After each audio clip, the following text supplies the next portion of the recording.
Don't touch that. The voice cut across the lecture hall like a whip.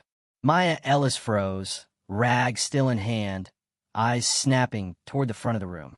Dr. Nathan Cole stood by the blackboard, chalk in one hand, anger in the other. 30 students went silent. That paper, he said, pointing sharply at the sheet near her feet, isn't trash. It's mathematics. Something you wouldn't understand. She straightened slowly, the rag dripping onto the floor. It was by the bin, sir. Cole smiled without warmth. And now it's contaminated with bleach. Wonderful. Maybe next time you'll remember your place. The room laughed. It wasn't loud laughter. It was worse. Tight, amused, cruel. Maya bent down, picked up the paper, and set it on the corner of his desk. The equations caught her eye for a second. She wasn't supposed to look, but one line didn't make sense. The sign flipped wrong. It stuck out like a nail in smooth wood. She stared a moment too long. Cole noticed. You're still here. Maya swallowed. That term, she stopped. What about it? She hesitated. The students were watching, waiting for the joke to land. It's supposed to be negative, she said quietly. The laughter stopped cold. Cole blinked, then looked at her like she'd spoken another language. Excuse me? That term, Maya said, voice steady now, you added when you should have subtracted. It changes the symmetry. Someone near the front whispered, no way. Cole turned to the board, eyes scanning fast. A flicker of doubt crossed his face. Then he wiped the mistake with one sharp motion and fixed it. The chalk squeaked loud enough to echo. He faced her again. A lucky guess. Now get out. It wasn't a guess. The room went dead again. Even the air held its breath. Cole took a step toward her. You're done interrupting my class. Leave before I call security. Maya's throat tightened. She grabbed her card and pushed toward the door. The wheels squeaked too loud. Students watched her go. Some smirking, some whispering, all complicit. Right before she exited, Cole spoke again, voice dripping with contempt. Next time, Miss Ellis, try not to confuse a mop handle for a diploma. Laughter followed her into the hall. She didn't cry. Not there. She just kept walking, pushing the cart down the corridor until her hands shook from gripping the handle too hard. Outside the classroom window, she saw Cole erasing the rest of the board, pretending nothing happened. The same students who'd laughed were now whispering about what they'd seen. By evening, the story had already spread. The janitor corrected Dr. Cole. The cleaning lady caught a math error. Cole called it nonsense, told his colleagues it was a coincidence. But when he tried to teach the same proof again, his hand hesitated before the third line. Maya finished her shift late that night. Empty halls, the hum of vending machines. Her cart squeaked through the corridor toward the library. She unlocked the service door and slipped inside. The place was dark except for one lamp. She sat on the floor near the math section, still in uniform, still smelling like ammonia and soap. She pulled out an old textbook, Advanced Nonlinear Systems. She flipped pages fast, searching, until she found the same theorem. There it was, clean and precise, written exactly the way she'd said. She traced the line with her finger. I knew it. The clock read 1:47 a.m. When she closed the book, she didn't feel proud, just angry. Angry that a man could humiliate her for being right. Angry that everyone in that room laughed instead of thinking. She stood, pushed the cart toward the door, and whispered, one day, he'll remember my name. The wheels squeaked into the darkness. Morning hit hard. The halls of Northbridge Institute were bright, polished, and cold. Maya pushed her cleaning cart down the corridor, eyes low, pretending she didn't hear the whispers. That's her. Yeah, the janitor who corrected Cole. I heard he was furious. She kept her face blank. The trick was not to react, not to give them anything. Inside Lecture Hall C, Dr. Nathan Cole stood in front of a new group of students. His voice was calm again, measured, almost surgical. Mathematics, he said, requires discipline, not instinct. Precision is a language only the trained can speak. His students nodded obediently. None of them mentioned what happened yesterday. Nobody dared. But the silence between sentences told the story. After class, Cole walked back to his office. His reputation mattered here. Northbridge didn't forgive weakness. He told himself he didn't care, but he replayed the moment in his head anyway. The look on her face. The whisper in the crowd. The tiny, humiliating pause when he realized she'd been right. He poured coffee, hands trembling just enough to spill a drop. A janitor, he muttered, of all people. He opened his email. 20 messages, 3 with subject lines like about yesterday's incident. One from the dean's assistant, one from a student journalist, one from a colleague who wrote, "Heard you got outsmarted by the cleaning crew. Tough day, Nathan." He deleted them all. By contrast, Maya's day never ended. After cleaning 3 floors, she caught the bus across the river to her second job at a diner called Kelly's. The uniform there was worse, grease-stained apron, hair pulled back, smile required. She poured coffee for businessmen who didn't look up, wiped tables, counted tips that barely covered bus fare. Between customers, she scribbled notes on napkins. Integrals, equations, half-remembered formulas from a life she'd left behind. When the shift ended near midnight, she stuffed the napkins into her bag and headed home. Her apartment was 1 room, 5th floor, no elevator. Her younger brother, Alex, slept on the couch, headphones still on, laptop open to a coding tutorial. He was 19, brilliant, but trapped by bills and his sister's sacrifices. Maya brushed a hand over his hair, careful not to wake him. She sat at the small kitchen table, opened a battered notebook, and copied the napkin equations neatly into lined pages. The handwriting was precise, strong, nothing like the messy loops of exhaustion she felt. A page torn from a newspaper sat taped above the table. Northbridge Institute announces annual Euler Grant, $40,000 award, and direct PhD admission for winner. She read it every night. It wasn't about the money anymore. It was the door she'd closed once and might never open again. 7 years earlier, she had been a mathematics student at another university. Promising, focused, until her father died and Alex got sick and rent came due. She dropped out mid-semester and took the first custodial job she could find. Now she mopped the floors of the very kind of lecture hall she used to dream of standing in front of. That morning's humiliation played over in her mind.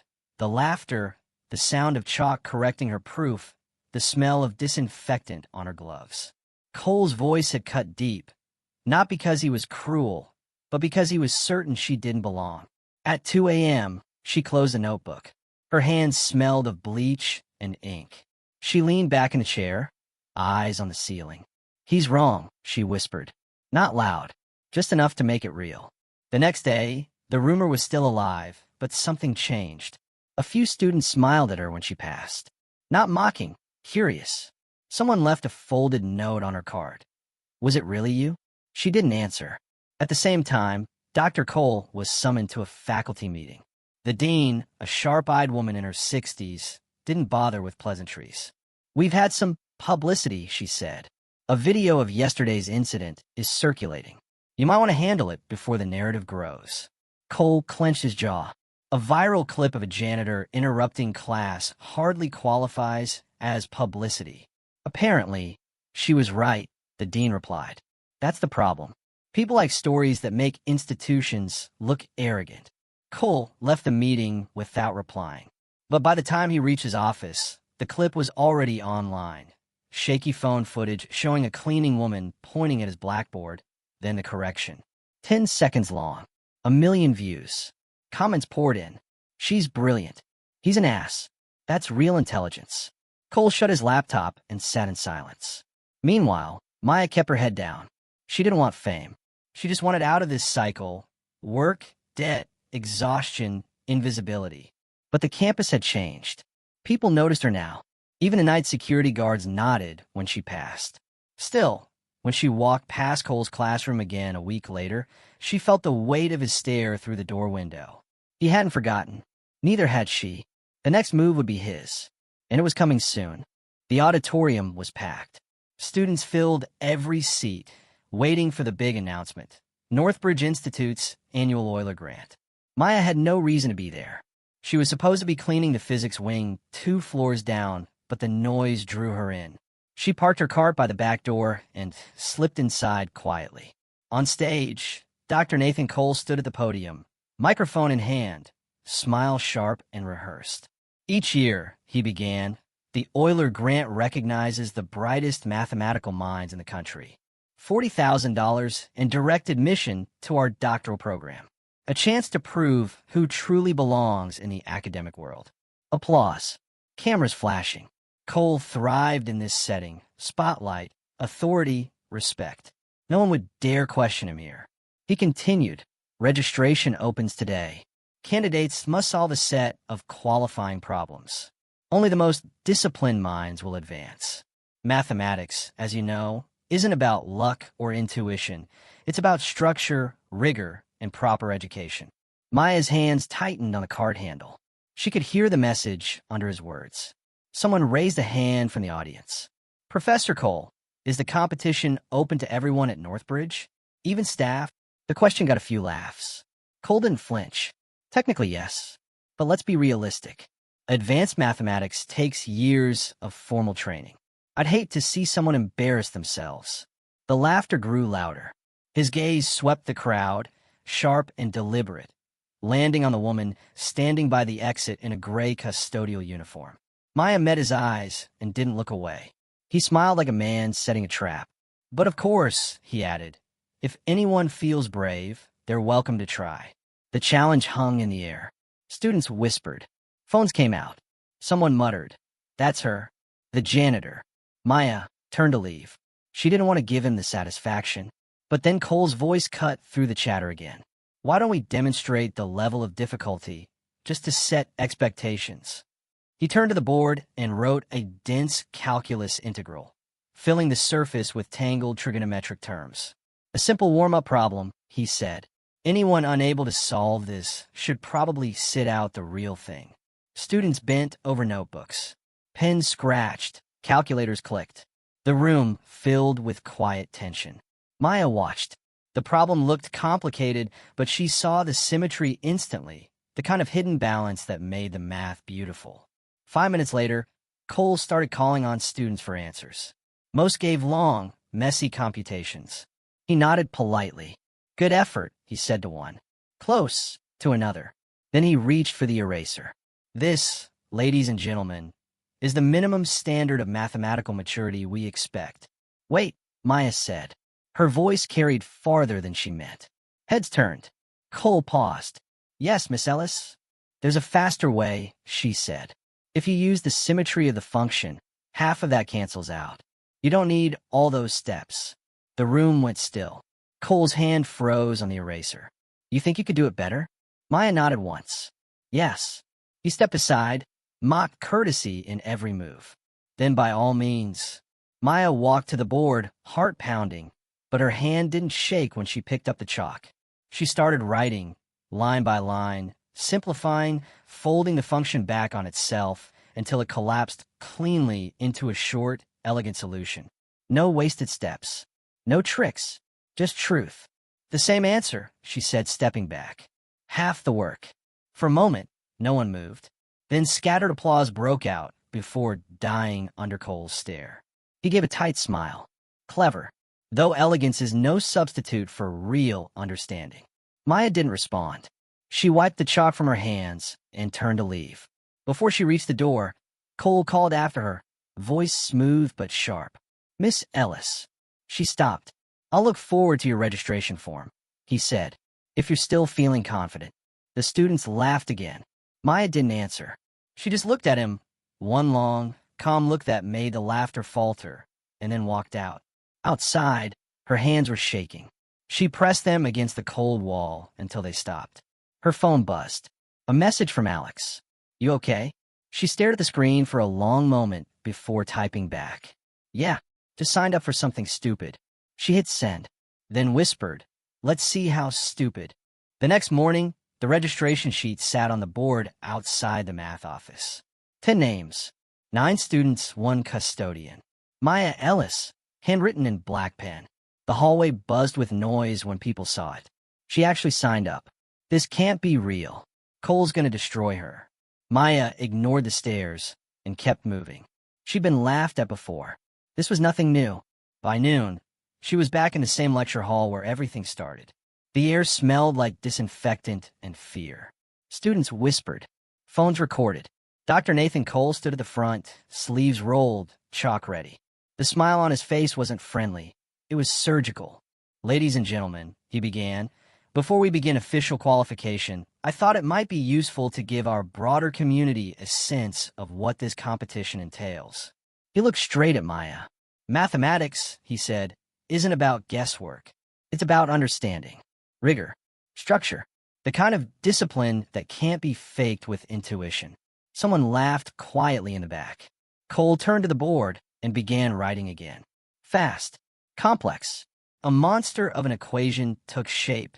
Differential operators, trigonometric functions, nested integrals. "This," he said, "is a problem I use to test doctoral students.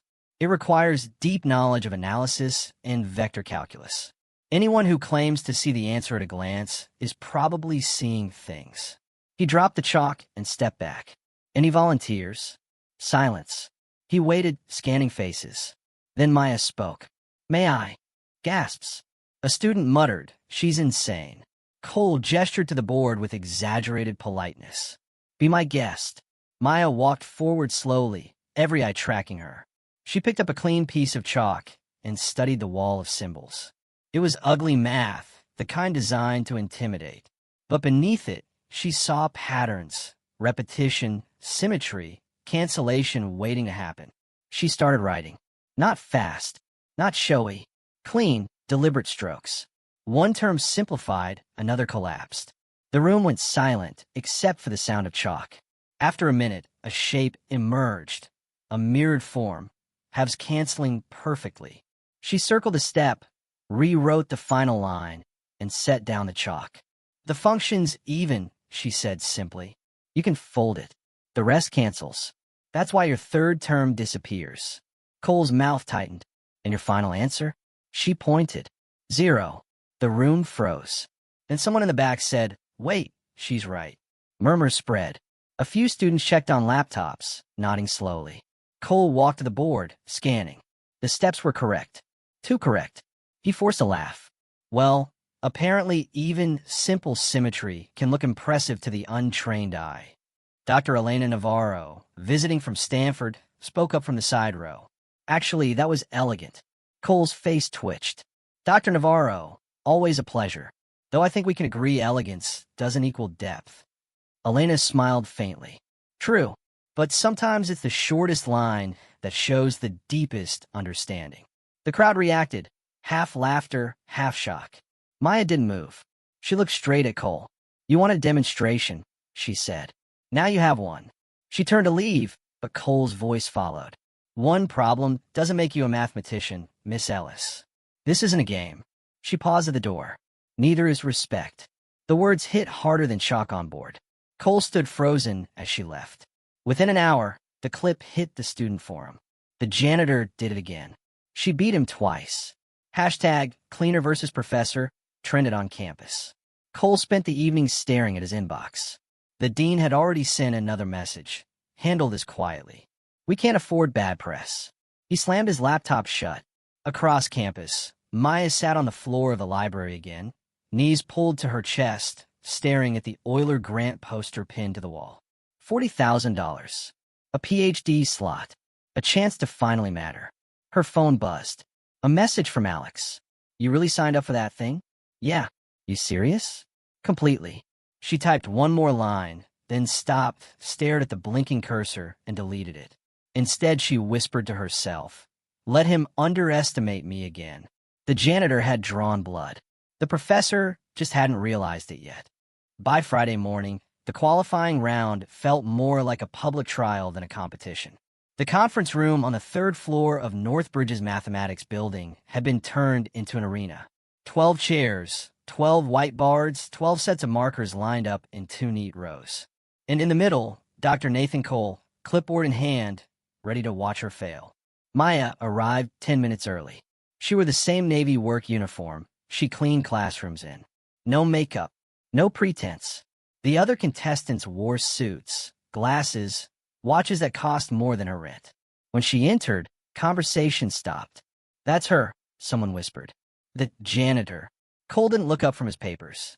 "Take any seat, Miss Ellis. It won't matter which." She sat at the far end, alone. Across from her, a tall, red-haired student smirked. You know this isn't one of those TV talent shows, right? Maya ignored him. At exactly 9 o'clock, Cole clapped his hands once. Welcome to the Euler Grant Qualifier. 90 minutes, 3 problems. You'll submit complete proofs. Partial credit only for clarity of reasoning. He handed each participant a packet of paper. And remember, he added, his eyes landing on Maya, original work only. Copying someone else's ideas will result in immediate disqualification. The clock started. Problem 1 stared back at her. Find a maximum value of a function with 2 constraints. Most of the students dove into pages of algebra immediately. Maya didn't. She stared at the graph sketched in the corner, saw the shapes in her head, the curves meeting at one precise point. It wasn't numbers, it was geometry. She drew 2 quick lines, wrote a few notes, and smiled faintly. The answer appeared as clearly as a picture. The curves touched where the gradients balanced. She finished that problem in 8 minutes. Problem 2 was worse. A dense matrix, rows of numbers that made the others curse under their breath. Cole watched them from the side, arms crossed, expression smug. Maya flipped the page and froze for a second. She recognized the pattern, symmetry again, hidden in the numbers. Instead of attacking it with formulas, she read it like a language. One row mirrored another. One column echoed its inverse. Within 5 minutes, she circled a single element, wrote down the result, and moved on.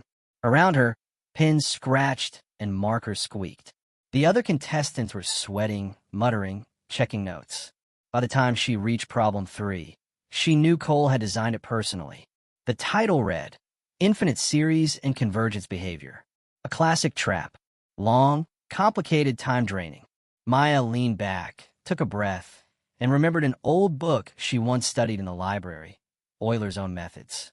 She started writing, explaining step by step how the sequence stabilized, comparing it to the original 18th century approach. Her proof wasn't flashy. It was clean, historical, perfect. When the timer buzzed, Cole said, "Stop writing." He collected the papers one by one. The students looked destroyed. Maya looked calm. Cole flipped through her answers on the spot. His brow furrowed, then smooth, then furrowed again. Interesting. He handed them to the assistant judge, Dr. Elena Navarro. Would you mind reviewing this? Elena scanned quickly. The handwriting caught her first, tight, deliberate, precise. Then the methods. They weren't standard graduate techniques. They were old but brilliant. She whispered, "I've seen this style before." Cole raised an eyebrow. "Do tell." Elena shook her head. "Not yet." She looked up at Maya.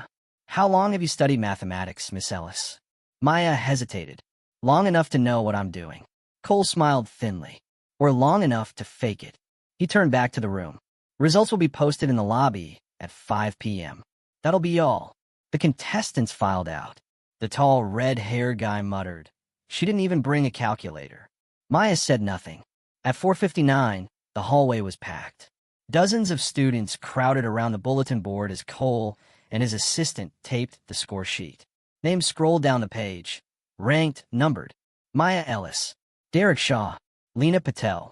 The crowd erupted. Someone shouted, "No way." Another said, "She beat everyone." Cole's smile was stiff when he stepped forward.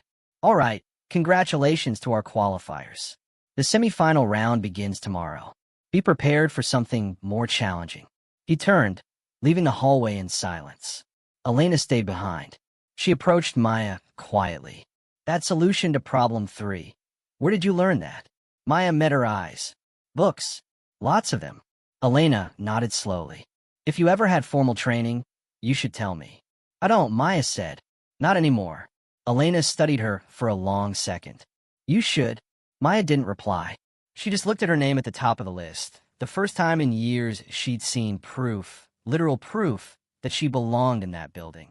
Outside, the evening air felt colder than before. Her phone buzzed. "Alex, how'd it go?"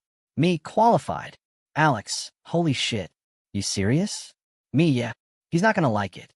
Cole watched from his office window above. Lights off, blinds half closed. He saw the crowd surrounding the list. Saw her standing in the middle, calm, unshaken. He whispered to himself, You won this round. Enjoy it. Because tomorrow, he planned to make sure she never won another. By Monday, everyone on campus knew her name. The janitor who topped the Euler qualifier. The woman who humiliated a tenured professor twice.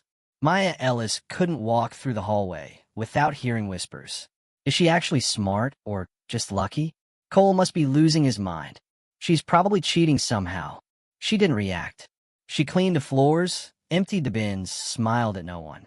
But every time she heard her name, the skin on her neck burned. At 10 a.m., a security guard blocked her at the library entrance. Staff access ends at 9, he said. I've always studied here after my shift. New policy. Since when? He looked down at his clipboard. Since this morning. She didn't need to ask who signed the order. That night, she tried to study in the break room instead. The lights flickered. The vending machine hummed too loud. Someone from maintenance kept walking past the door just to stare. Cole had started his quiet war. In faculty meetings, he joked about the campus celebrity.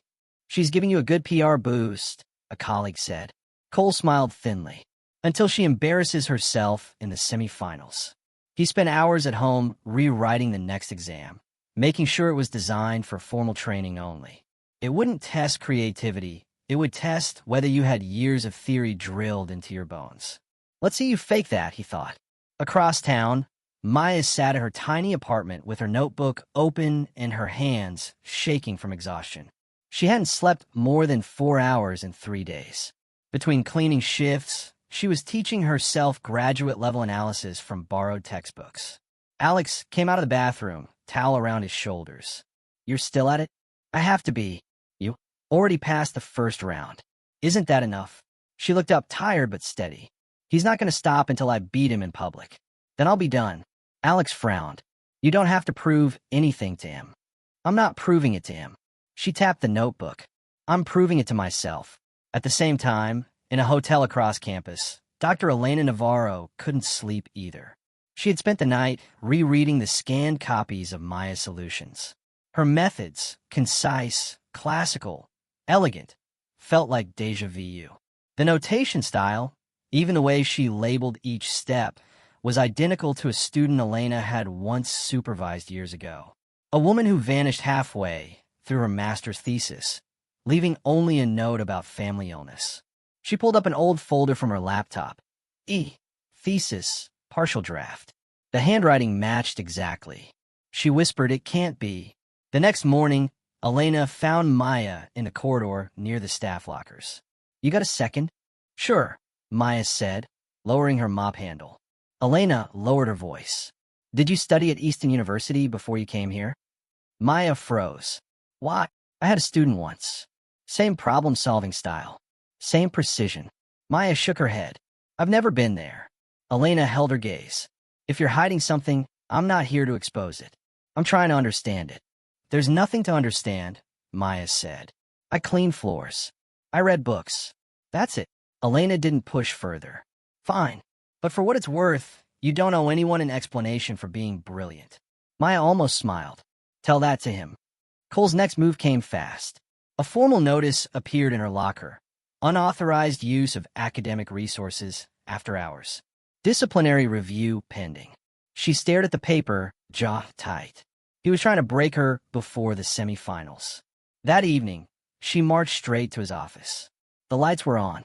He looked up as she entered. Miss Ellis, he said coolly. Cleaning the wrong floor again? You're the one who blocked my library access. He leaned back. Campus rules. You're staff, not a student. You afraid I'll make you look stupid again? He chuckled. You've had your moment. The next round requires actual mathematics, not lucky guesses. Maya stepped closer. You want me out so bad? Fine. Then make the next test impossible. But if I solve it, you apologize in front of everyone. He raised an eyebrow. And if you don't, then I'll walk away. Cole smiled slowly. Deal. When she left his office, her legs felt weak, but her heartbeat was steady. She had just trapped herself, and she didn't regret it. Outside, the rain started. She stood on the steps, soaked, breathing hard. Somewhere inside that building, a man with a PhD was rewriting the next round just to destroy her. Good, she thought. Let him.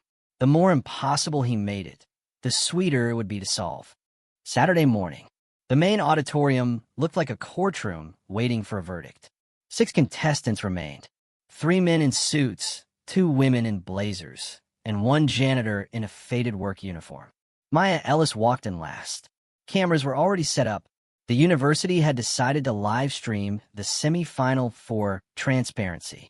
In truth, everyone just wanted to see if she'd finally crash. Dr. Nathan Cole stood at the podium, crisp gray suit, calm smile. Welcome, everyone. Today's round will separate enthusiasm from expertise. He looked directly at her when he said it. Elena Navarro sat on the judging panel beside 2 other professors. Her expression stayed neutral, but her eyes followed Maya's every move. Cole continued. Each contestant will solve a single problem. 90 minutes. No calculators, no books. Show your reasoning clearly. He paused. Today's topic, convergence analysis in infinite series. Maya's stomach dropped. He'd chosen his battlefield. Graduate-level material, thick with abstract theory. She'd only ever seen bits of it in old textbooks. He projected the question on the screen, a dense paragraph of notation and conditions. It looked impossible. Begin, Cole said. The sound of markers filled the hall. Everyone started scribbling. Equations covered whiteboards fast. Maya stood still for a full minute, staring. She could feel the crowd behind her. Students, faculty, even journalists in the back row. She remembered Cole's smirk the night before. Actual mathematics. Her first instinct was panic. Then she breathed. Every complex idea came from something simpler. Every theorem started as a pattern. She rewrote the series on the board, stripped of Cole's intimidating notation. Then she graphed it by hand, drawing the curve in chalk. She pictured it like a bouncing ball. Each bounced smaller or larger, depending on the series' behavior. Her mind started clicking. If the energy of the bounce keeps dropping, it converges, she whispered. If it grows, it diverges. She began writing again, translating the physical picture into clean math. Her proof took shape. Simple, visual, undeniable. Around her, the other contestants buried themselves in dense technical language, half of it copied from memory. She ignored them and kept explaining, to the board, to herself, to the watching crowd. 30 minutes in, Elena leaned forward, whispering to a judge beside her, "She's building a physical model." The judge frowned. "That's not formal mathematics. It's understanding," Elena said. "The real kind." By minute 60, the audience could see it too. Maya wasn't just solving, she was teaching. She pointed to her sketch. Think of this function as motion. Each term represents a smaller echo. Eventually, it settles. That's convergence. That's what the math says if you actually look instead of memorizing formulas. Some of the students in the back started clapping quietly. Cole's jaw tightened. "Miss Ellis," he said sharply, "please restrict your presentation to mathematical reasoning, not metaphors." She turned. "You want the equations? Fine." She wrote the full formal proof beneath her sketch, clean, perfect, derived from first principles. The same result as the others, but 10 times clearer. At 90 minutes, the bell rang. Cole call time. Hands off the boards. The judges reviewed each solution.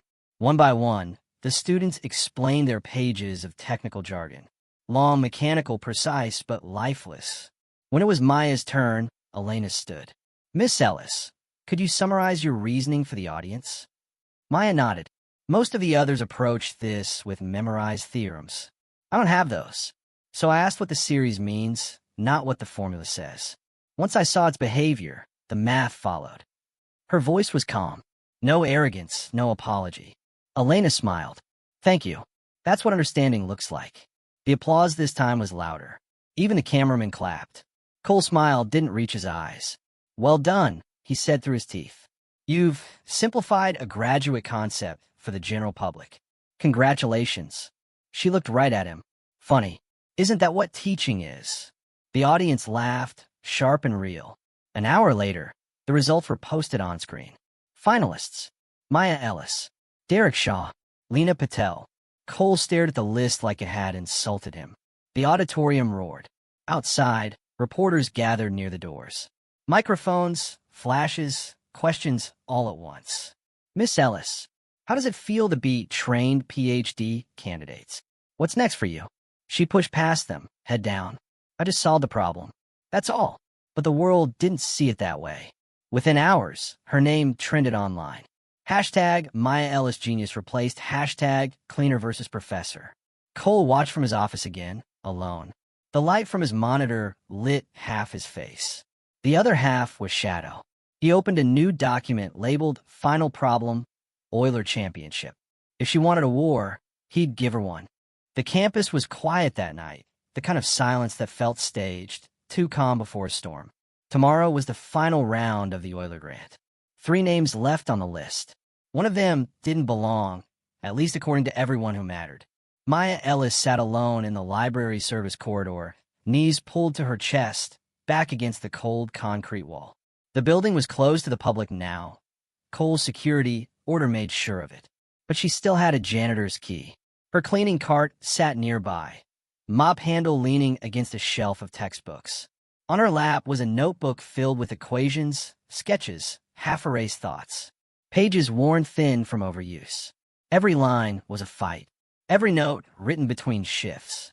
Her phone buzzed. Alex again. You should be asleep. She typed back, can't.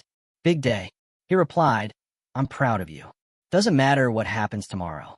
She stared at the screen a few seconds, then locked it. It matters, she whispered. It's the only thing that does. Upstairs, lights still glowed in Cole's office. He stood by the window, looking out at the campus courtyard, watching the rain collect in puddles. On his desk sat a single folder labeled Final Challenge, Cole's Criterion. He'd rewritten it 3 times, each version more brutal than the last. He wanted a problem so hard it would bury her completely. No shortcuts, no symmetry tricks, no intuition. A problem that demanded formal graduate knowledge she couldn't possibly have. He stared at the final version, satisfied and ashamed all at once. You wanted this, he muttered. You made it personal. His laptop pinged, a message from the dean. The world is watching, Nathan. Don't make this ugly. He ignored it. Across the hall, Dr. Elena Navarro was still in her guest room, reviewing Maya's past solutions again. She knew now beyond doubt. Maya wasn't just a janitor who happened to love math. She was the same Maya Ellis who'd been her graduate student at Easton University 7 years ago. Brilliant, quiet, too proud to ask for help. Elena opened an old email chain. Maya, I'm worried. If you take this leave, the program can't hold your spot indefinitely. Her old reply stared back. Family first. I'll come back someday. Elena whispered. You did. Down in the library, Maya fought sleep. Her eyelids burned. She flipped another page, tried to make sense of Cole's patterns. He loved order, precision. He wouldn't invent something random. He'd use theory he knew by heart. That meant functional analysis, probably a boundary value problem, maybe even his old doctoral topic. She scrawled guesses in the margins, testing each until her pencil broke. At 2:37 a.m., she gave up. Her head dropped on her notebook. When she woke, it was 5:11. Light filtered through the high windows. Her neck ached. She packed her things and stood. The mop bucket sloshed as she pushed the cart toward the door. On the way out, she caught her reflection in the glass. Uniform wrinkled, eyes tired, hands stained with ink and detergent. She almost laughed. Yeah, she said to the reflection. Let's see if they still think this is luck. At that same hour, Cole poured his 3rd cup of coffee. He hadn't slept either. He rehearsed tomorrow's speech in his head. The lines about academic integrity, rigorous standards, true mathematical maturity. He told himself it was about protecting the institution. But deep down, he knew better. It was about pride. He looked at a photo on his desk, his doctoral advisor shaking his hand at graduation. You'll be the best, the man had said. Never let mediocrity through the door. Cole muttered, I won't. Outside, thunder rolled over the city. Elena stepped onto her balcony, robe pulled tight against the wind. The storm was close now, the air electric. She thought about both of them, the arrogant professor desperate to protect his throne, and the woman who'd built her mind out of stolen minutes between shifts. One consumed by fear of being replaced, the other driven by the memory of being forgotten. Tomorrow, one of them would break.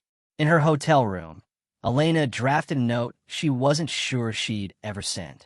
If you win, I'll tell them who you really are. The world deserves to know. She didn't hit send. Not yet. Down in the library, Maya double-checked her key card for tomorrow's entry. It blinked red. Access revoked. She didn't curse. She didn't panic. She just smiled once, bitter and calm. Of course. She pushed the cart to the exit and stepped into the rain, soaked before she reached the street. The campus lights glowed behind her like a warning. Inside one of those buildings, Nathan Cole was finishing the trap he thought would end her. She didn't know the details yet, but she knew him well enough to guess. And she was ready. Sunday morning. The storm had passed, but the air still felt charged. The Northbridge Auditorium was full before sunrise. Faculty, students, journalists, even university board members packed into every seat. 3 contestants waited behind the stage divider. Derek Shaw, confident and polished. Lena Patel, sharp-eyed, restless. And Maya Ellis, silent, alone, clutching a cracked pen between her fingers. The event was live-streamed worldwide. Hashtags trended again. Hashtag Maya Ellis Final. Hashtag The Janitor and the Professor. Dr. Nathan Cole adjusted his microphone, pretending calm. Inside, his pulse hammered. This was his domain, his test, his moment to restore order. He stepped to the podium. Welcome to the Euler Grant Final, he said, voice steady, practiced. Today's challenge represents true mathematical excellence. It requires not tricks or shortcuts, but mastery born from years of disciplined study. His gaze found her, held it. This, he added softly, is the kind of problem no one can improvise. He turned to the board and began writing. The chalk screeched against the surface. Symbols multiplied, operators, partial derivatives, integrals wrapped inside boundary equations. The screen projected it overhead for the world to see. A murmur swept through the audience. Even trained mathematicians frowned. Cole capped the marker. You have 90 minutes. The clock started. Derek and Lena dove in, scribbling lines of memorized formulas. Their hands moved fast, confident. Maya didn't move. She read it twice. Then again. Her stomach sank. It was exactly what she expected, a boundary value problem, derived from Cole's own doctoral research. 3 years of study compressed into one cruel equation. He'd built the perfect cage. Her fingers tightened around the pen until it cracked. She dropped it, took a deep breath, and picked up the chalk instead. All right, if he wants impossible, let's make it honest. She started slow, writing the problem in her own words. Stripping away the academic armor, finding the heart of it. Cole watched from the judge's table, arms crossed. Watch this, he murmured to Elena. 10 minutes in. She won't even find the first step. Elena didn't respond. Her eyes were fixed on Maya. 10 minutes passed. Maya's board was nearly blank, except for 3 short equations. Foundations, not solutions. Lena already had a full page. Derek was halfway through his derivation. 15 minutes. Maya stopped. She saw it then, the trap inside the problem. He'd chosen a system designed for advanced operator theory. The only way forward was through knowledge she didn't have. She closed her eyes. Her mother's voice echoed from years ago. You don't have to know everything. Just see what they don't. She looked again. The equation wasn't a fortress. It was a map, and maps had shortcuts. She erased half her notes and started again. At the 30-minute mark, the audience noticed. Her movements were changing, calm, deliberate, almost rhythmic. She wasn't chasing the answer anymore. She was shaping it. She converted Cole's dense system into a classical form, the kind mathematicians had used centuries ago before the modern tools existed. Variational methods. Energy minimization. Simpler, purer. Cole leaned forward, frowning. What is she doing? Elena's voice was quiet but firm. She's rebuilding the problem from the ground up. By minute 50, Derek looked confused. His own derivation hit a dead end. Lena kept calculating, stubborn but uncertain. Maya worked without pausing. She talked as she wrote, voice steady. The question isn't how the function behaves, she said to the room. It's what configuration makes it stable. If we treat the equation as an energy system, we don't solve it. We find the point where it stops changing. The audience went silent. Cole's face drained of color. That wasn't possible. She wasn't supposed to see that. Her chalk kept moving, fast now, smooth, confident. She outlined an integral, simplified it, then circled the final expression. At 75 minutes, her board was full. At 80, she stopped. Done, she said quietly. The room erupted in whispers. Derek threw down his marker, defeated. Lena stared at her own half-finished page, then back at Maya's board. Cole forced a thin smile. Present your reasoning. Maya stepped to the microphone. Her palms were white with chalk. The equation describes a physical system. You used functional analysis to solve it, but the same result can be reached using classical methods. The solution is unique because the system's energy reaches a minimum at this configuration. She pointed to the final line, and that's the boundary condition that closes it. Her proof was complete. Simple. Elegant. The auditorium exploded in applause. Even some professors stood. Elena rose from her seat, jaw tight, eyes bright. She turned to the other judges. I want to verify this. Cole's voice cracked. That won't be necessary. It's not rigorous. Elena ignored him. 3 judges gathered at the sideboards, retracing every line of Maya's reasoning. It took 10 minutes. When they finished, Elena returned to the microphone. Mr. Chairman, she said coldly, the proof is valid, complete, and brilliant. The crowd roared again. Cole just stood there, frozen, his entire body rigid, face blank. Maya met his eyes across the stage. You said no one could improvise this, she said quietly. Guess you were wrong. For a moment, he didn't move. Then he nodded once, small, bitter, defeated. When the final scores appeared on the screen, there was no suspense. Winner, Maya Ellis. The audience rose to their feet. Cameras flashed. Elena approached her first, smiling. You just made history. Cole stayed behind at the podium, staring at the equations that had undone him. His reflection flickered in the glass of the projector. One of the students in the back yelled, So, Professor Cole, when's the apology? The crowd laughed. Maya didn't answer.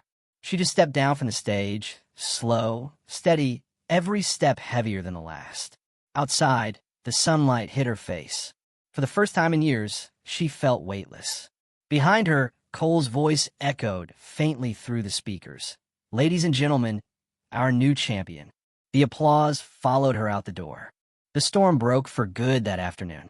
News cameras flooded the quad. Students cheered. Faculty whispered. The story hit every feed within an hour. Custodian defeats professor in international math competition.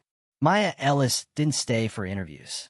She left through the side door, backpack slung over one shoulder, heading toward the maintenance wing, where her shift technically started in 10 minutes. Her phone buzzed nonstop. Calls, texts, messages from numbers she didn't know. She powered it off. In the auditorium, Dr. Nathan Cole sat alone on the front row, staring at the half-erased equations still ghosting across the whiteboard. The same room that had once been his kingdom now smelled of chalk dust and humiliation. He finally stood and walked out. Dr. Elena Navarro found Maya in the hallway an hour later, mopping the same floor she'd cleaned every night for years. Maya, Elena said softly. Maya kept mopping. I'm supposed to finish this section before 6. You don't have to pretend anymore. Pretend what? Elena stepped closer. You were my student. Easton University. 7 years ago.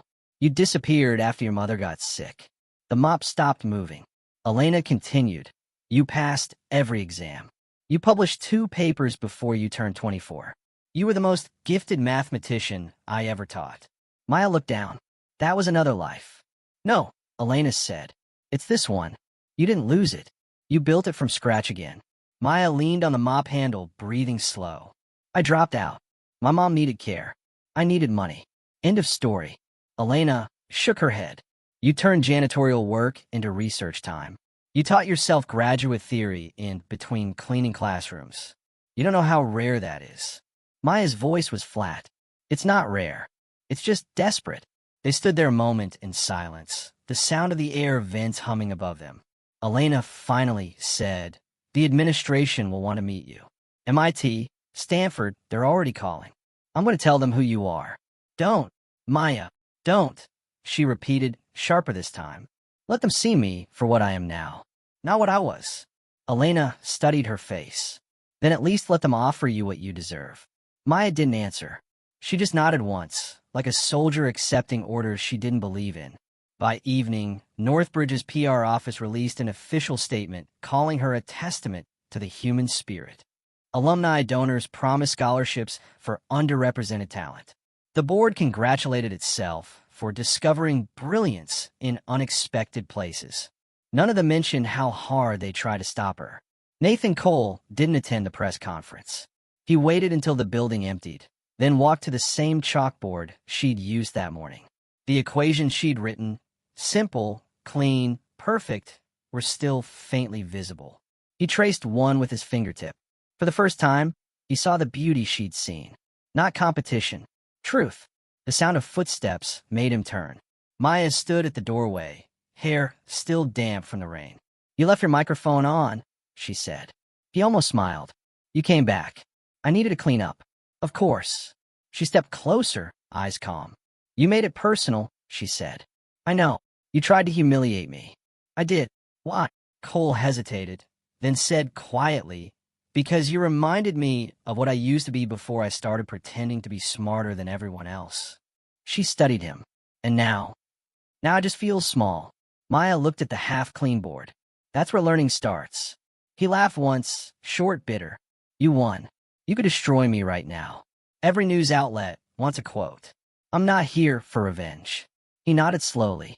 "Then why are you here?" She took a breath. "You once said no one could improvise genius. Maybe you were half right. No one can fake it, but anyone can lose it if they stop listening." He looked up.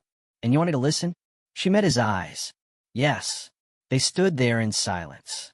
No audience, no cameras, no scoreboards, just two people surrounded by the math that had broken them both open.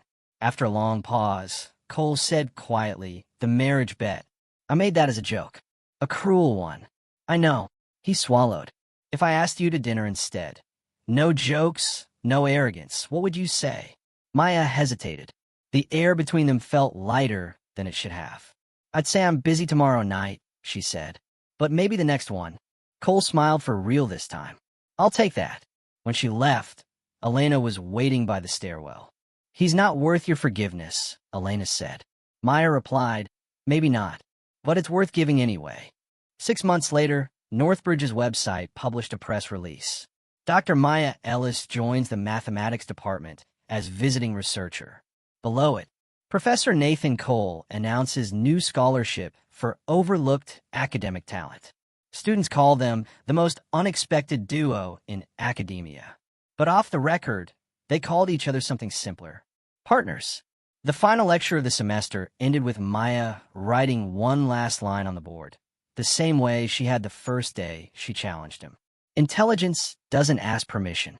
Cole stood beside her, smiling faintly. "You really believe that?" She looked at the rows of students watching them. "I proved it." Outside, spring sunlight filled the campus. For once, she didn't have to leave through the service door. She and Cole walked across the courtyard together, side by side, equals in every sense that mattered. And for the first time in her life, Maya Ellis wasn't cleaning someone else's floors. She was standing on her own.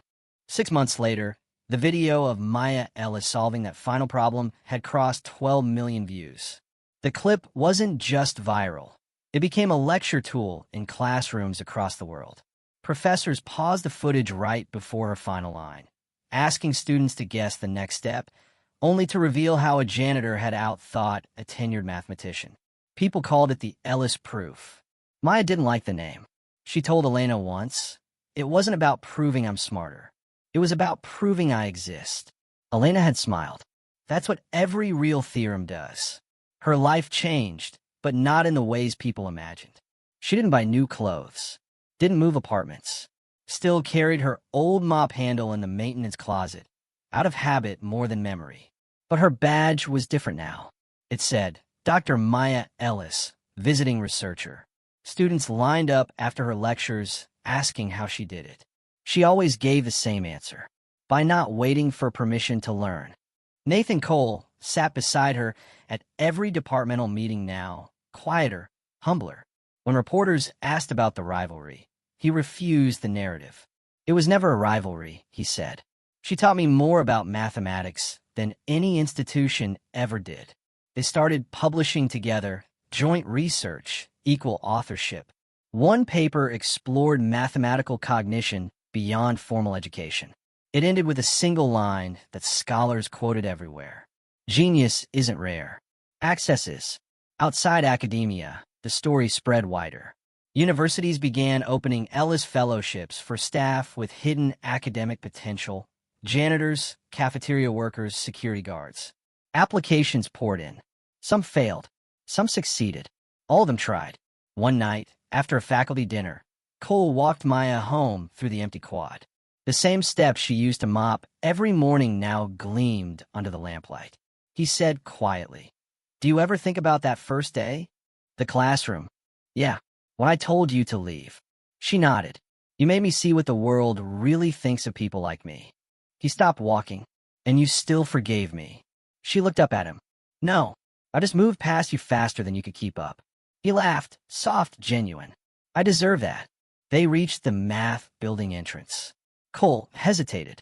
"You know, there's a rumor the dean wants to rename the main lecture hall after you." Maya smiled faintly. "Tell him not to. Buildings don't need names. People do." They stood there a moment longer, quiet. The wind moved through the courtyard like the sound of chalk on glass. Finally, she said, "Do you still think genius can't be improvised?" He shook his head. "I think it improvises us." The campus clock struck midnight. They walked inside together, the light from the hallway stretching ahead of them like a new equation waiting to be solved. The voiceover from that viral video still echoed in classrooms around the world. Intelligence doesn't wear a uniform. Brilliance doesn't need a pedigree. And sometimes, love isn't found in theory, it's discovered in the proof. Maya Ellis had become both. The lesson she left behind wasn't about math. It was about sight. The next time you pass someone cleaning your hallway, serving your meal, or walking quietly through the back doors of success, look closer. You might be standing next to the smartest person in the room.